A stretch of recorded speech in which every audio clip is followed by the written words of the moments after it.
श्री स्वामी समर्थ. नमस्कार मित्रांनो. रात्रीचा अंधार सर्वांना सारखा दिसतो, पण तो सर्वांसाठी सारखा नसतो. काहींसाठी तो थकव्याचा आच्छादन असतो, तर काहींसाठी तो चिंतेचा ढग असतो. पण ज्या आत्म्याच्या झोपण्यापूर्वी देवाचे नाव त्यांच्या ओठांवर उच्चारले जाते ना, ते त्यांच्या श्वासात फुंकले जाते. त्यांच्या चेतनेला काही अदृश्य अतुलनीय प्रकाशाच्या स्वाधीन केलं जातं. रात्र म्हणजे अंधार नाही, ती एक दिव्य प्रवेशद्वाराचीच बनते. तेव्हा जीवनाच्या धावपळीने, चिंतांनी, त्रासांनी आणि दुःखांनी थकलेले मन अंथरुणावर पडते, तेव्हा ते केवळ शरीराला झोपवत नाही, ते शांतीचा शोध सुरू करते. आणि त्या शोधाचे सर्वात सुंदर उत्तर तेव्हाच मिळते जेव्हा आपल्या झोपण्यापूर्वी डोळे बंद करून राम राम, ओम नमः शिवाय, श्री स्वामी समर्थ अशी नामाचा जप करतो. ही कृती किती सोपी वाटते याचा विचार करा. पण जर हा जप सवय बनला तर तो सवयीपेक्षा जास्त बनतो. ते जीवनाचा मार्ग बदलते. जेव्हा एखादी व्यक्ती परमेश्वराचे नाव जप करते आणि झोपी जाते, तेव्हा ती केवळ झोपलेली नसते मित्रांनो, ती एका अदृश्य प्रवासाला निघालेली असते.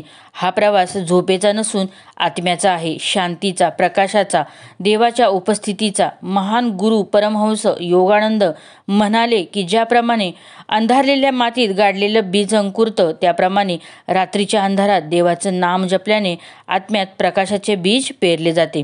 हे सामान्य विधान नाही, ते जीवनाचे मुख रहस्य आहे. झोपण्यापूर्वी आपण काय विचार करतो, आपण कोणत्या भावनेत स्वतःला बुडवतो, ते आपल्या स्वप्नांची दिशा ठरवतं. जर आपण रागावलो, काळजीत किंवा घाबरलो, तर आपली झोपही तितकीच अस्थिर, अस्वस्थ आणि भयावह होते.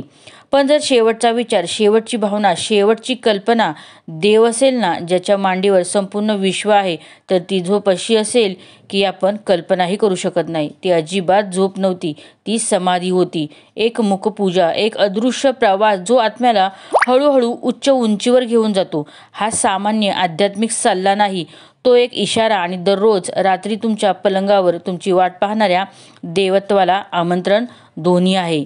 जर तुम्हाला हे रहस्य खरोखर समजले असेल, तर तुम्ही देवाचे नाव तुमच्या झोपेचे प्रवेशद्वार बनवले, तर माझ्यावर विश्वास ठेवा. प्रत्येक रात्र तुमची प्रार्थना बनेल आणि प्रत्येक स्वप्न एक देवी संदेश बनेल. म्हणून आज रात्री जेव्हा तुम्ही झोपायला जाल, तेव्हा तुमचा मोबाईल दूर ठेवा, दाराबाहेर चिंता सोडा आणि नंतर तुमचे हृदय, तुमचा श्वास फक्त एकाच नावाने भरा. त्याला हाक मारून तुम्ही झोपी जा. कारण त्या क्षणी तुम्ही फक्त झोपलेले नसाल, तुम्ही देवाच्या मांडीवर विश्रांती घेत असाल.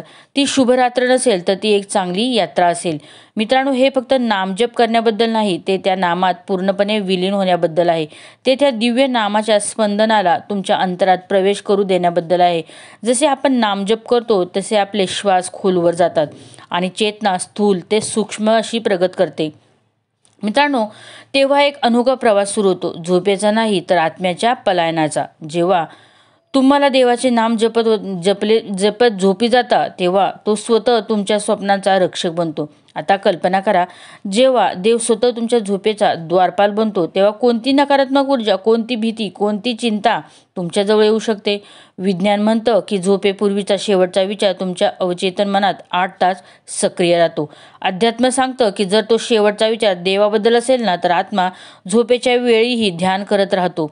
म्हणून देवाचे नाव घेत झोपणे ही केवळ आध्यात्मिक सवय नाही, आत्म्याला देवाशी जोडण्याचा एक सोपा मार्ग आहे. मित्रांनो, बरेच लोक म्हणतात की त्यांना देवाचं नाम जपण्यासाठी वेळ मिळत नाही. दिवसभराची धावपळ, काम, कुटुंब, जबाबदाऱ्या या सर्व गोष्टी अर्थपूर्ण आहेत. पण रात्रीचा तो शांत क्षण, जेव्हा सर्व काही थांबतं, दिवे विझतात आणि शांत होतं, तो एक क्षण असतो जेव्हा तुम्ही स्वतःमध्ये खोलवर जाऊ शकता. तर तुम्ही ते पवित्र क्षण तुमच्या मोबाईल स्क्रीनवर गमवाल, काळजीच्या गोंधळात वाया घालवाल, की तुम्ही त्या क्षणाला समर्पित कराल असे नाव जे तुम्हाला झोपेतही जागे ठेवेल. आज मी तुम्हाला हा प्रश्न विचारू इच्छिते, तुम्ही दररोज रात्री झोपण्यापूर्वी देवाचे नाम जपता का? कारण झोप ही एक छोटीशी मृत्यू आहे. ज्याप्रमाणे मृत्यूच्या वेळी आत्म्याची स्थिती त्याची हालचाल ठरवते, त्याप्रमाणे दररोज रात्री झोपण्यापूर्वी मनात येणारे विचार आपल्या आत्म्याला दुसऱ्या दिवशी सकाळी उठण्यासाठी ऊर्जा प्रदान करते. मी एकदा एका साधकाच्या आत्मचरित्रात वाचलं होतं. मी नामजप करत झोपी गेलो. मला स्वप्नात माझे गुरु दिसले. त्यांनी माझ्या कपाळावर हात ठेवला आणि म्हणाले, आज तुम्ही खरोखर मला तुमच्या हृदयात बोलावले आहे. ही कथा नव्हती, ती त्या साधकाचा खरा अनुभव होता. आणि हजारो लोक हे अनुभवतात कारण नावात शक्ती असते. आणि जेव्हा आपण झोपण्यापूर्वी पूर्ण शक्तीने ते नामस्मरण करतो तेव्हा त्याची शक्ती आणखी खोलवर प्रतिध्वनित होते. तुम्ही कधी लक्षात घेतलं आहे का की काही सकाळ असे असतात जेव्हा आपण अलार्म घड्याळाशिवाय उठतो आणि आपण जागे होतोच. आपल्याला आत एक प्रकाश, शांत, गोड भावना जाणवते. हे म्हणजे तेव्हाच घडतं जेव्हा मन रात्री स्थिर असतं, आत्मा शांत असतो. आणि सर्वात महत्त्वाचं म्हणजे जेव्हा रात्रीचा शेवटचा विचार देव असतो ना, अशी सकाळ फक्त सूर्यप्रकाश आणत असते. ते आत प्रकाश आणतात. परंतु हे समजून घेणं महत्त्वाचं आहे की नामस्मरण करणं हे केवळ ओठांच्या आवाज नाही, ही सवय किंवा दैनंदिन काम नाही. ती एक हाक आहे. जसं की बाळ आपल्या आईला शोधतं तेव्हा आपण अंथरुणावर झोपतो आणि देवाला हाक मारतो तेव्हा आपला आत्मा नवजात बाळासारखा असतो. त्या मांडीचा शोध घेतो जिथे तो पूर्णपणे विश्रांती घेऊ शकतो. आणि माझ्यावर विश्वास ठेवा, प्रत्येकाला ती आलिंगन मिळू शकते. हाक खरी असायला हवी. आता तुमच्यापैकी काही जणांना वाटेल, मी दररोज परमेश्वराचं नाव घेऊन झोपतो तरी कोणताही चमत्कार घडत नाही. तर स्वतःला हा प्रश्न विचारा, तुम्ही ते नाव धीराने का गांभीर्याने घेतली का? की सवयीमुळे तुम्ही ते लोरीसारखे पुन्हा पुन्हा करत झोपी गेलात? कारण नामाचा जप म्हणजे ते अनुभवणे. जोपर्यंत तुम्ही ते अनुभवत नाही तोपर्यंत चमत्कार वाट पाहत राहील. प्रत्येक मंत्र, प्रत्येक नाव एक विशिष्ट ऊर्जा जागृत करते. ओम जप करण्यासारखे ते फक्त एक आवाज नाही, ते तुमच्या मणक्यापासून तुमच्या डोक्याच्या वरच्या भागापर्यंत ऊर्जा जागृत करत असते. कल्पना करा, जर तुम्ही दररोज या कंपनाने झोपलात तर एक दिवस तुमचे संपूर्ण शरीर गतिमान ध्यान बनू शकते. तुमचे जीवन स्वतःचे एक आध्यात्मिक साधना बनेल. आणि सर्वात सुंदर गोष्ट म्हणजे त्यासाठी कोणताही खर्च, बाह्य तयारी, मंदिर भेट, विशेष जपमाळ किंवा यंत्र लागत नाही. तुम्ही फक्त झोपा, डोळे बंद करा आणि नामात मग्न व्हा. नामाचा जप करताना तुम्हाला झोप येते. हा अदृश्य योग आहे जो दृश्यमान किंवा ऐकू येत नाही, परंतु आतून सर्व काही बदलतो. मित्रांनो, जर तुम्हाला देवाला शोधायचेच असेल तर तुम्ही त्याचे स्मरण करत राहा, त्याच्या मग्न राहा. आणि जर तुम्हाला त्या विसर्जनाची वेळ निवडायची असेल ना, तर झोपण्यापूर्वीचा वेळ सर्वात पवित्र आहे.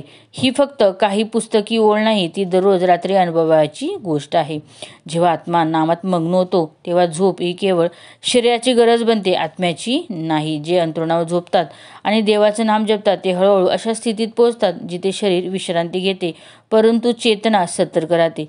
ही अवस्था सामान्य नाही, ही तीच खोल आहे जिथे योगी समाधीजवळ पोचतात. आता प्रश्न असा उद्भवतो, सामान्य व्यक्ती कठोर तपस्या किंवा गुहांमध्ये ध्यान न करता ही अवस्था प्राप्त करू शकते का? हो, जर त्यांनी दररोज रात्री नामस्मरण करून झोपण्याची साधी सवय जरी लावली ना. प्रत्येक रात्र ही आत्म्याच्या हळूहळू या जगाच्या बंधनातून मुक्त करण्याची संधी असते. दिवसभराच्या कामानंतर, चिंता आणि थकव्यानंतर जेव्हा तुम्ही रात्री अंथरुणावर झोपता तेव्हा तुमच्यासमोर दोन मार्ग असतात. पहिला जिथे मन भीती, ताण, पश्चाताप आणि अपूर्ण इच्छांमध्ये अडकलेले असतं.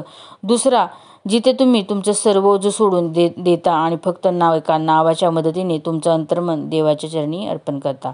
हा दुसरा मार्ग आतील गुप्त दरवाजे उघडतो, ज्याच्या मागे झोपेतील आध्यात्मिक प्रवास सुरू होतो. मित्रांनो, जे लोक वर्षानुवर्ष नामस्मरण करत असतात त्यांची स्वप्न बदलतात. त्यांना देवतांचा सामना करावाच लागतो. त्यांच्या भूतकाळातील जीवनाची झलक मिळते किंवा कधीकधी त्यांचे गुरु देखील दिसतात. त्यांच्यासाठी झोप ही केवळ विश्रांतीपेक्षा जास्त असते, तर देवाशी विश्वासाच्या रहस्यांनी संवाद साधते. आणि हे सर्व कसं शक्य आहे? फक्त अंथरुणावर पडून आणि नामस्मरण करताना, झोपण्याच्या साध्या दैनंदिन सवयीने. तुम्ही कधी लक्षात घेतले आहे का की जेव्हा मन खूप शांत असतं तेव्हा विचार देखील मंदावतात, आणि जेव्हा विचार मंदावतात तेव्हा शेवटचा विचार आतली दिशा ठरवतो. त्यामुळे मित्रांनो, झोपण्याआधी देवाचं नाव घेतल्याशिवाय तुम्ही झोपू नका. थोडं तुम्ही प्रयत्न करून बघा, तुम्हाला यात काय प्रचिती येते नक्कीच कमेंट करून सांगा. व्हिडिओ आवडल्यास एक लाईक आणि कमेंट श्री स्वामी समर्थ नक्की करा. अनंत कोटी ब्रह्मांड नायक श्री स्वामी समर्थ.